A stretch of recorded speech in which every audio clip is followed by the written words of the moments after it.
I don't cry at my husband's funeral. Not when they lower Marcus into the ground. Not when his mother collapses against the casket, wailing like something's being torn out of her. Not even when his father, Gerald, stone-faced and dry-eyed, grips my shoulder and whispers, "We'll take care of everything now." I should have known then. 3 days later, I'm sitting in a lawyer's office that smells like old books and expensive lies. Gerald is across from me, flanked by Marcus's brother Devin and their attorney, a woman in a suit so sharp it could draw blood. I'm alone. Marcus's chair is empty. Gerald clears his throat.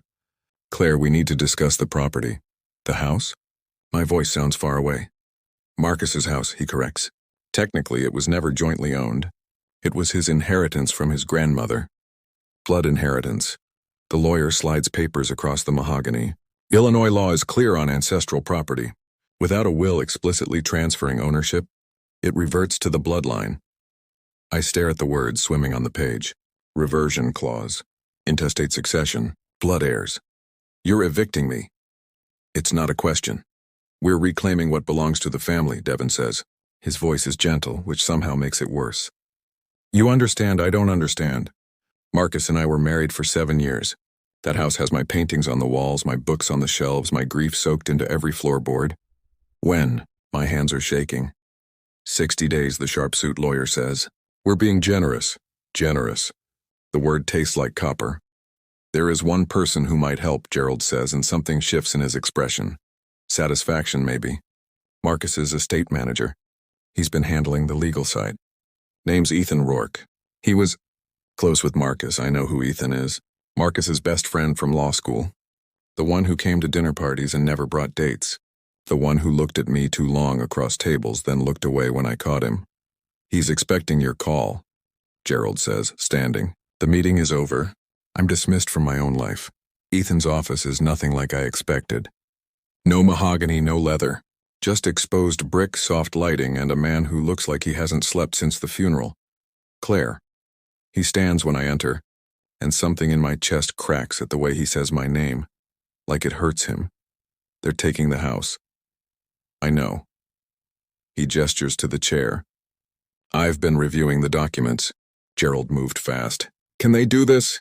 Ethan sits back, runs a hand through dark hair that's too long, unkempt. His eyes are the color of smoke and exhaustion. "Legally?" "Yes, unless we find evidence Marcus intended to transfer ownership to you. A letter, an email, anything that demonstrates clear intent. Hope flutters fragile. Would that work? Maybe. Illinois courts favor surviving spouses in contested cases, especially if we can prove emotional harm and financial dependence." He leans forward. "But Gerald has resources. This will get ugly. I don't care." Something flashes across his face, respect maybe, or recognition. Then we fight. We meet 3 times that first week. His office becomes my refuge. He makes tea I don't drink and shows me legal precedents I can't focus on because I'm watching his hands. Long fingers. Ink-stained, gesturing as he talks about emotional distress claims and constructive trusts. On the 4th meeting, he says, "I found something." He slides his laptop toward me. "An email from Marcus dated 2 months before the accident. Ethan, need to update my will. Make sure Claire gets everything. The house, especially. She's the only family that matters." My vision blurs. He never followed through." Ethan's voice is rough. I reminded him twice. He kept saying he had time. The silence between us is heavy with all the time Marcus didn't have. "This could work," Ethan says quietly. "It shows intent. We can argue, why are you helping me?" The question stops him cold. He looks at me, really looks, and I see something raw and desperate in his eyes. "Because Marcus would want me to. It's a lie. We both know it. And because," he continues, softer now, "dangerous. You deserve better than what they're doing to you." The air shifts. Charged. Wrong. "Ethan, we have 60 days, he says, all business again. "I'll file a motion to contest the reversion. But you need to prepare for depositions. Gerald's going to come after your character. They'll paint you as a gold digger who married their son for money." I loved Marcus. I know. His jaw tightens. But we have to prove it. I leave his office as the sun sets, bleeding orange across Chicago's skyline. My phone buzzes. "Unknown number. Stop fighting this. You'll only make it worse for yourself." GMI hands shake as I call Ethan back. They're threatening me. Forward it to me, now. A pause. Claire, are you safe? I don't know. Come back to my office. Don't go home tonight. Ethan, please. That single word, please, breaks something in me. When I return, he's standing by the window, silhouetted against the city lights. He turns when I enter, and the look on his face isn't lawyerly concern. It's hunger. They're not going to stop, I whisper. Neither am I. He crosses to me, and I should step back. I should remember that Marcus is barely cold in the ground. I should remember that this man was his best friend. But when Ethan's hand cups my face, gentle, hesitant, asking permission, I lean into it like I'm drowning. This is wrong, I breathe. I know, he says. And then he kisses me. I pull away first. This can't... My voice breaks. Marcus. Ethan steps back like I've burned him, hands raised. Christ, I'm sorry. That was wrong.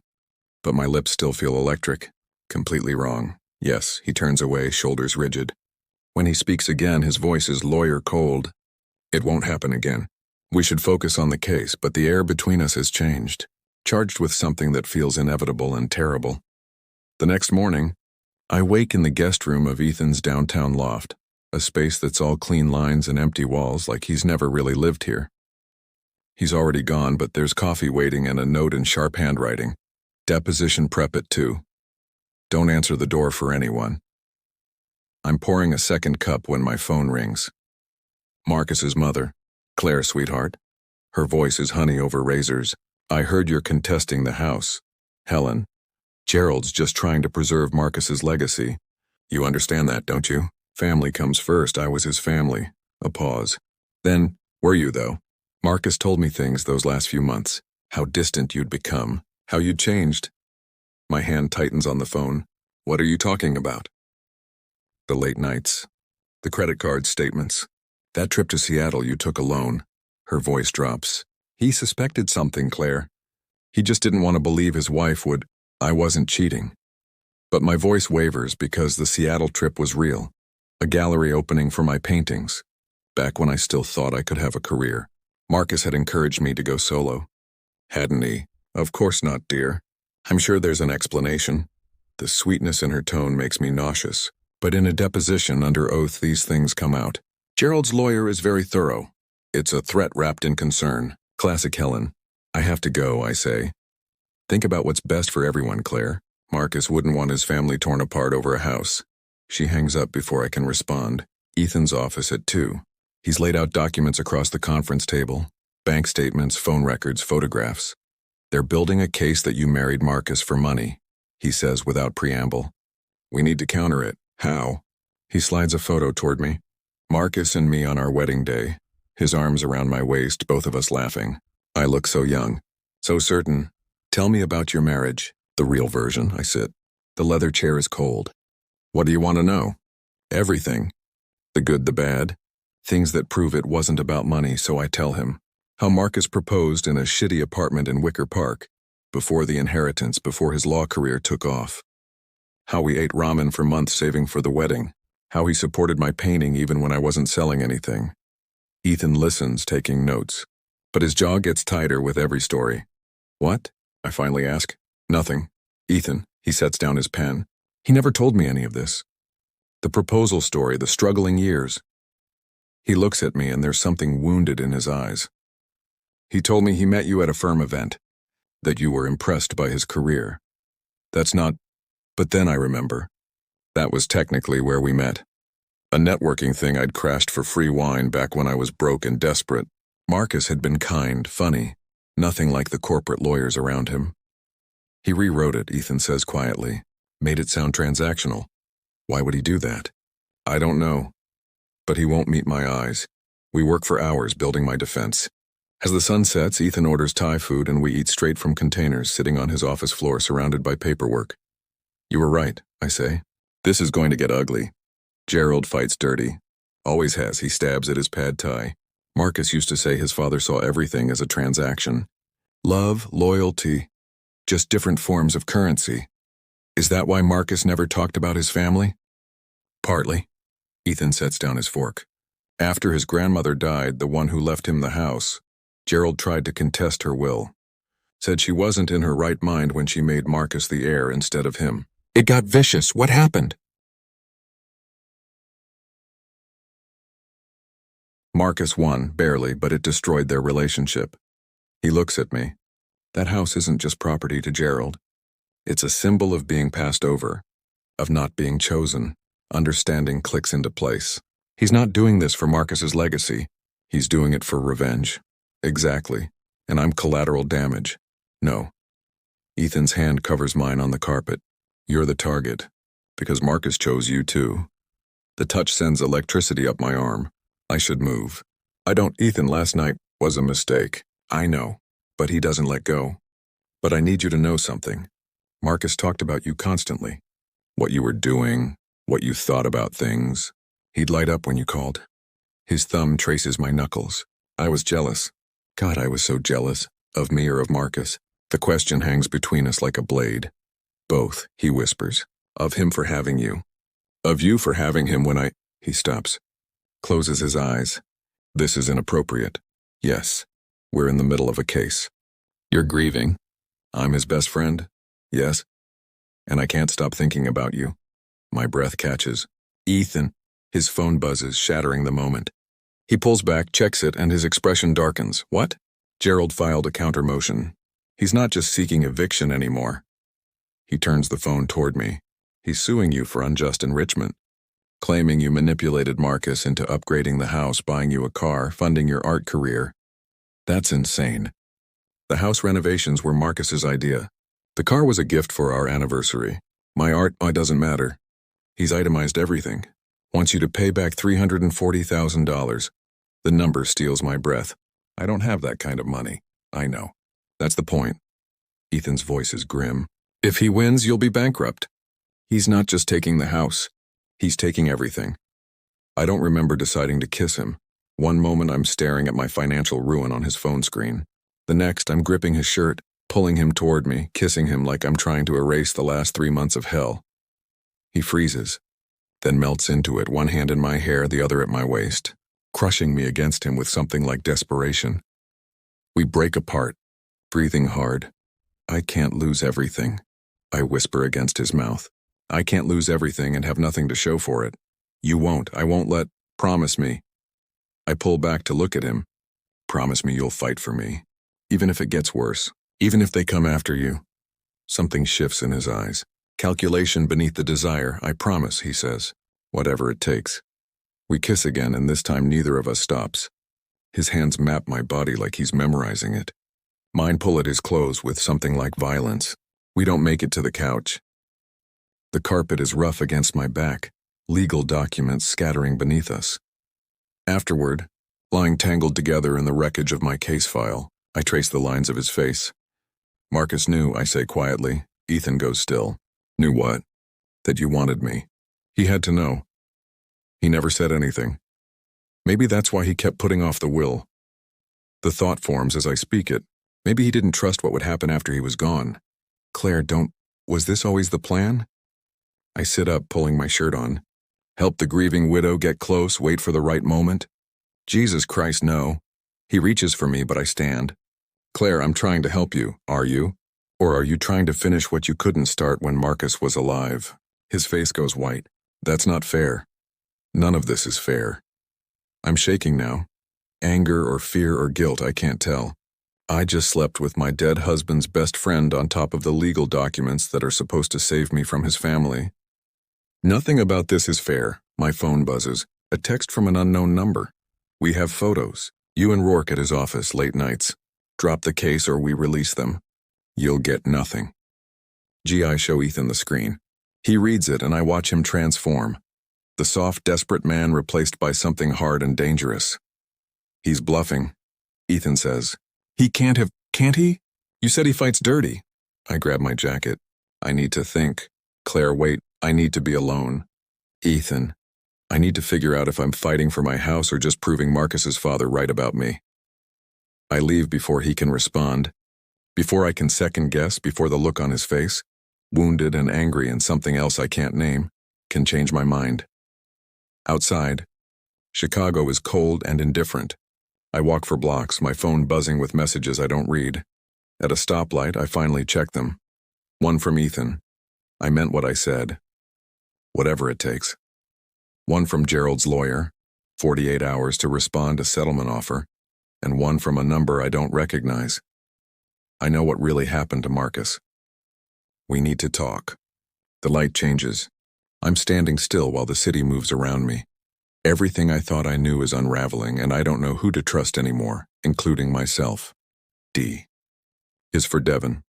Marcus's brother wants to meet at a diner in Bridgeport, nowhere near the family's North Shore territory. I arrive first, sit in a corner booth where I can watch the door. My hand keeps reaching for my phone to text Ethan, then stopping. I don't know what we are now. Allies, lovers? Conspirators? Devon slides into the booth across from me. He looks like Marcus, same sharp jawline, same dark eyes, but where Marcus was warm, Devon is careful, measured. Thanks for coming, he says. Your text said you know what happened to Marcus. Right to it. Then? He orders coffee from the waitress, waits until she's gone. The accident wasn't an accident. My blood goes cold.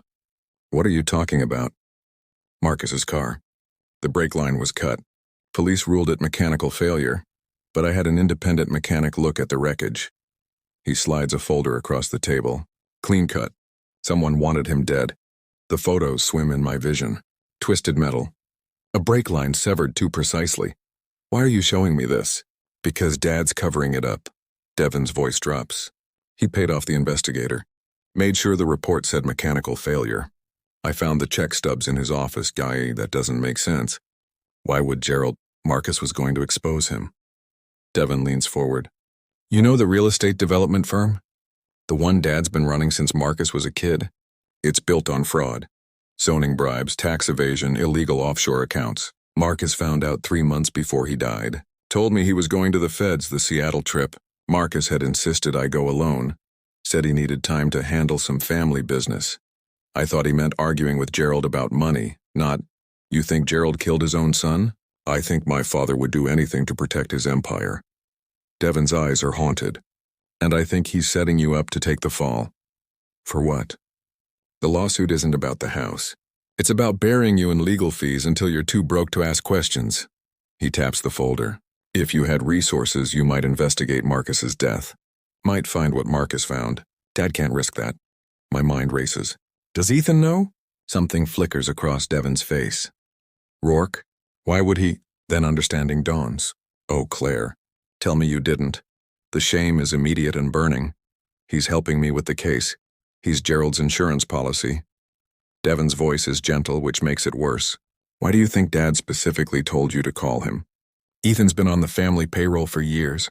He handles all our legal dark work, the NDAs, the quiet settlements, the things that never see courtrooms. No. But my voice wavers. He showed me the email. Marcus wanted to change his will, did he? Or did Ethan show you something he created? Devon slides another paper toward me. This is Marcus's real email from that day. The full thread I read. My hands start shaking. Ethan, need to update my will, but not yet. I'm building a case against Dad first. If something happens to me before I can finish, make sure Claire knows where to find the evidence. She's the only one I trust. Don't tell her about us. She'll figure it out when the time comes. About us? I whisper. Devon's expression is pained. Marcus and Ethan weren't just friends, Claire. They were together. On and off for years before you, during your marriage. No. But pieces are clicking into place. The late work nights. The business trips where Ethan always seemed to be in the same city. The way Marcus's face would close off when I asked about his day. I'm sorry, Devon says. I thought you knew. Or suspected. He loved me. It sounds desperate even to my own ears. He did. I believed it. But he also loved Ethan, and Ethan, Devon shakes his head. Ethan loved Marcus enough to betray him. Dad found out about the affair 6 months ago. Used it as leverage. Told Ethan either help him control Marcus, or he'd destroy both their careers. Out them publicly. Ruin them. The diner tilts. The brake line. I don't know if Ethan did it himself or just looked the other way. But he knows, Claire. He knows what Dad did, and he's helping cover it up by keeping you distracted. The case. The countersuit, all theater, you were never going to win. Devon's voice is urgent now. Dad's plan is to drag this out, bleed you dry, then offer a settlement that requires an NDA.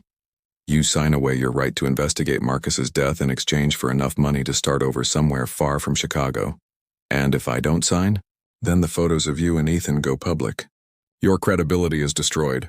Any investigation you try to launch looks like a grief-stricken widow grasping at conspiracy theories while sleeping with her dead husband's lover.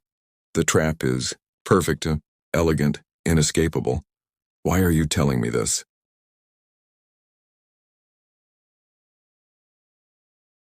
Devon's eyes glisten. Because Marcus was my brother. Because I'm tired of watching Dad destroy everything he touches. And because he pulls out one more document. Marcus left something for you. Not with Ethan, with me. It's a safety deposit box key and an address. What's in it? Everything Dad doesn't want found. Bank records, wire transfers, recorded conversations. Marcus spent months building an airtight case. He made me promise that if anything happened to him, I'd make sure you got this. Why me? He said you were braver than anyone gave you credit for. That you'd know what to do. Devon stands. The box is under your maiden name. Dad doesn't know it exists. Yet. Devon, don't trust Ethan. Don't go back to his office. And don't let Dad know we talked. He drops cash on the table. You have maybe 48 hours before they realize you're not playing along anymore. He leaves. I sit there, coffee going cold, staring at the key. My phone buzzes. Ethan, where are you? We need to talk about the photos, then another. Claire, please. I can explain everything, and another. I know you're angry, but you're not safe. Gerald's escalating. I turn off my phone. The bank is in Evanston, far from anything Marcus and I shared. I sign in with my maiden name, Claire Reeves, a person I haven't been in 7 years, and follow the clerk to the vault. Inside the box, USB drives, file folders, a handwritten letter. Claire, if you're reading this, I'm gone. I'm sorry. I'm so fucking sorry for all of it. I was a coward. I loved you and I loved Ethan and I couldn't choose, so I chose neither. I let you believe in a marriage that was half real. I let Ethan believe in a future that was impossible. I hurt everyone and told myself I was protecting you both. My father is a monster. I have proof. Everything you need is here, but using it will destroy more than just him. It will destroy the version of me you thought you married. It will reveal things about Ethan, about our family, about me. You'll have to decide if the truth is worth the cost. I hope I die in some boring way, old and forgotten, and you never find this. But if you're here, it means my father probably killed me. It means Ethan probably helped. And it means you're the only person left who gives enough of a damn to burn it all down. I'm sorry I wasn't brave enough to do it myself. I loved you. That part was real. I read it 3 times. Then I load the drives onto my laptop. The files are meticulous. Years of evidence. Gerald's company built half of Chicago's South Loop on fraudulent permits. Bribed city officials, paid off inspectors, funneled money through shell corporations. Millions in tax evasion. Dozens of safety violations that led to construction deaths covered up as accidents. And Ethan's name is on everything. Legal memos, consultation fees, NDAs drafted to silence victims' families. There's more. Photos of Ethan and Marcus together. Kissing in a car, holding hands at a hotel in Minneapolis. Tangled in sheets that aren't mine. Time-stamped. Dated during our marriage. A recorded conversation between Ethan and Gerald. 2 weeks before Marcus died. Gerald. He's going to ruin everything. Your career, my company. Ethan. I'll talk to him. Make him understand, Gerald, and we're past talking. You need to choose. Him or your future. Ethan. Long pause. I can't, Gerald. Then I'll choose for you. The recording ends. I sit in the sterile bank room, surrounded by proof of everything, the fraud, the affair, the conspiracy, and maybe murder. My phone, still off, weighs heavy in my bag. Ethan is calling. I know without looking. Texting, panicking, trying to maintain control of a situation that's slipping away. Devon was right. This was always the plan. Keep me close, keep me distracted, keep me from asking the questions that matter. But he made one mistake. He taught me how to fight. I turned my phone back on at sunset. 17 missed calls from Ethan, 9 texts, 3 voicemails I don't listen to. I text him, meet me at the house. Come alone. His response is immediate. Thank God, I'll explain everything. I almost laugh. Almost. Instead, I make 3 more calls. One to a federal prosecutor Marcus had contacted before he died, one to a journalist who's been investigating city corruption for years, and one to Devon. I'm ready. I tell him, but I need you to trust me. What are you going to do? Something Marcus should have done. I look at my reflection in the bank's window. I barely recognize myself.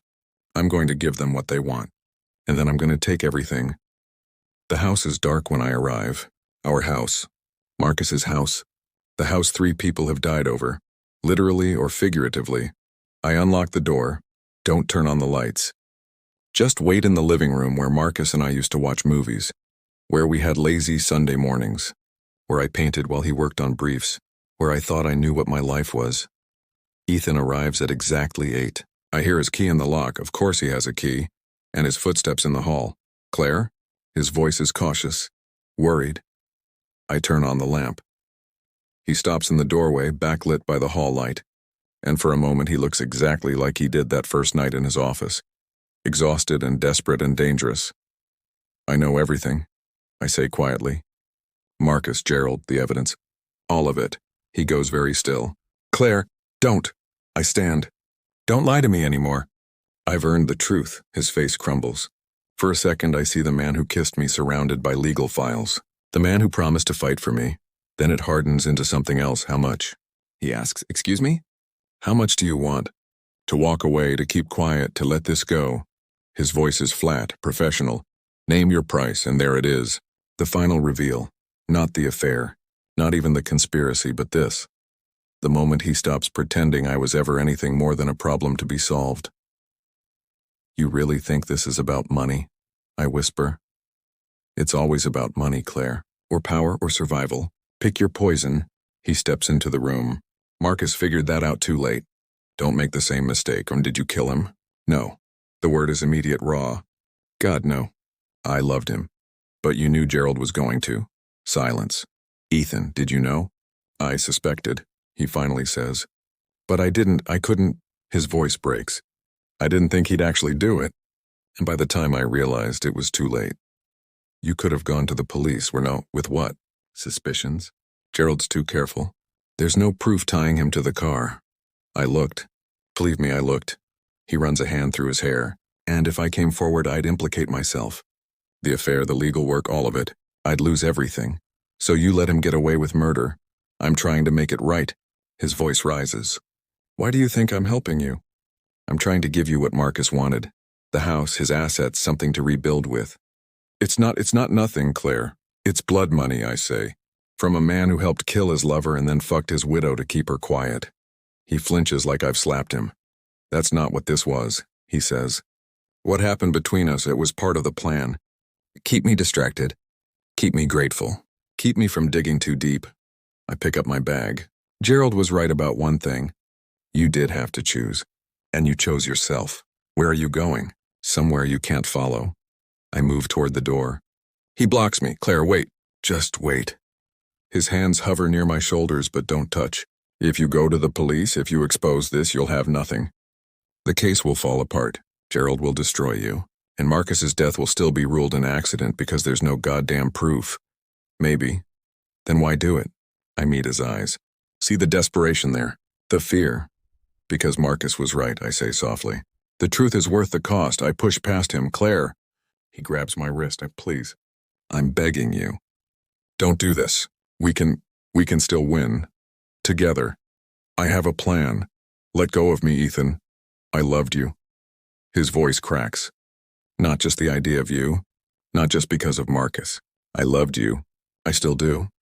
And the terrible thing is, I can see it's true. In his eyes, in his broken voice, in the way he's holding on like I'm all he has left. But love isn't enough. It never was, I know, I say. That's the saddest part. I pull free and walk out into the Chicago night, leaving him standing in the house that was never really mine, surrounded by ghosts. Behind me, I hear him calling my name. I don't look back. The federal prosecutor's office smells like burnt coffee and institutional despair. Mrs. Hahn. Agent Rebecca Torres extends a hand. Thank you for coming in. I hand her the USB drives. Everything you need is here. Wire transfers, recorded conversations, fraudulent permits. 7 years of evidence. She plugs in the first drive, scrolls through files. Her expression doesn't change, but her fingers move faster. This is comprehensive. She looks up. Your husband built this case? Before someone cut his brake line and made it look like an accident, Torres leans back. You understand what happens if we move forward? Your husband's entire family will be implicated, including Ethan Rourke. He told me he loved Marcus, I say. Maybe he did. But not enough to save him. And you? Torres asks. He's been seen entering your house multiple times after hours. We were sleeping together, I say. The words taste like ash. He said he was helping me. I believed him. Torres studies me. When this breaks, your life becomes public. The affair, the love triangle, it's tabloid gold. Gerald's lawyers will argue you killed Marcus and are framing his family to steal his estate. That's insane. It's reasonable doubt. We need Ethan Rourke to flip. My phone buzzes. Unknown number. We need to meet. I have something you need to hear, please. EI, meet him at the house. He's sitting on the porch steps, destroyed, unshaven, eyes red-rimmed. You came, he says. You have 5 minutes. I talked to Agent Torres. His voice is hollow. This morning, I told her everything. I'm testifying against Gerald. Immunity deal. Everything stops. Why? Because you were right. The truth is worth the cost. He laughs, broken. Marcus knew that. You know that. I was the only one too fucking afraid to admit it. You took money from Gerald. $200,000 the day Marcus died. It was guilt money, insurance. If I ever came forward, he'd show that transfer and paint me as the killer. He shows me his phone. I moved it offshore with a paper trail leading back to Gerald. I've been building a case against him for 6 months. 6 months. The betrayal is fresh and sharp. You've known for 6 months that Gerald murdered Marcus. I was trying to protect you. If I'd gone to the police immediately, Gerald would have buried us both. I needed time to build something airtight, while sleeping with me, while lying to me. I know. He pulls out an envelope, but the house is yours now. Inside, a quitclaim deed, signed by Gerald transferring ownership to me. How? I told him you'd sign the NDA if he gave you the house. He signed immediately. Ethan's smile is bitter. Legal loophole Marcus taught me. Once the fraud charges stick, it's yours permanently. I stare at the deed. This doesn't fix anything. I know. But what I felt for you, that was real. Don't make this about love. Love is what got us here. My voice breaks. Whatever this is between us, it's just trauma and guilt. Maybe. His eyes are devastated. Or maybe it's the only real thing either of us has left. The arrest happens at dawn. I watch from across the street as Gerald comes out in handcuffs. Helen collapses. Devin watches from the driveway and catches my eye.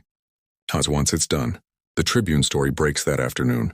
Chicago mogul arrested in murder-for-hire plot. By nightfall, it's national news. My phone explodes. I block everyone except 3 messages. Devin, thank you. Marcus would be proud, Torres. Ethan's testimony is solid. We've got him, Ethan. I'm sorry. For all of it, I don't respond. I hide in Wisconsin for 3 days. Don't watch the news. Just sit with coffee and watch the lake. On the 3rd night, I paint, raw, violent slashes of red and black. 2 figures reaching across a void. Touching but not meeting. All of us reaching across spaces we can't bridge. Back in Chicago, the house feels haunted. I walk through rooms Marcus and I shared. In his study, I find a photo of him and Ethan at graduation. Young, laughing, arms around each other. On the back, the best friend I ever had. I'm sorry I couldn't be brave enough to love you the way you deserved. 1 week before I leave, Ethan shows up. I'm moving to Seattle, he says. Public defender's office. I wanted to say goodbye. He holds out an envelope. Marcus wrote you 1 more letter. I take it. Thank you. For what it's worth, he says quietly. Marcus loved you more than he loved me. More than himself. He just didn't know how to show it. I know. He leaves. I open Marcus's letter. Claire, you deserved better. A husband who was fully present. Someone brave enough to love you completely. I wasn't that person. The house is yours. The truth is yours. Burn it all down if that's what it takes. Then find a way to be happy. You were the best thing in my life. I'm sorry I was such a coward about it. Burn it in the backyard. The flames consume everything, letters, photos, confessions. 7 years turning to ash. When it's done, I scatter the remains in Marcus's rose garden. Goodbye, I whisper. Then I walk inside and start packing. 6 months later, I'm in Portland, teaching art, painting in early mornings. The trial ended yesterday. Gerald, guilty, 23 years. Devin texts, justice. Finally, I text back.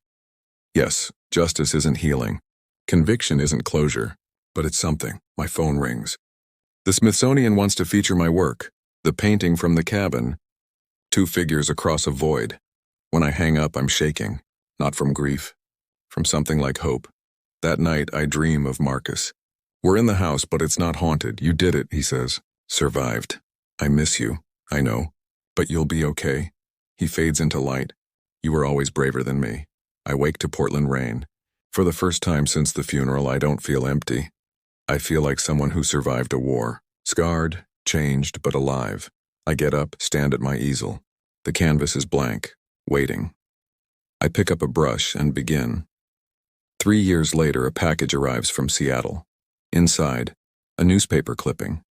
Former attorney wins pro bono case for wrongly convicted client A. Note in Ethan's handwriting. I'm trying to be the person Marcus thought I could be. I hope you're painting. I hold it for a long time. Then I place it in a box with other pieces of my past.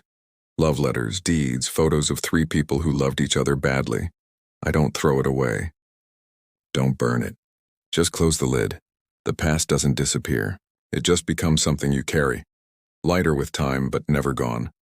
Sometimes survival is the only ending that matters. I return to my canvas.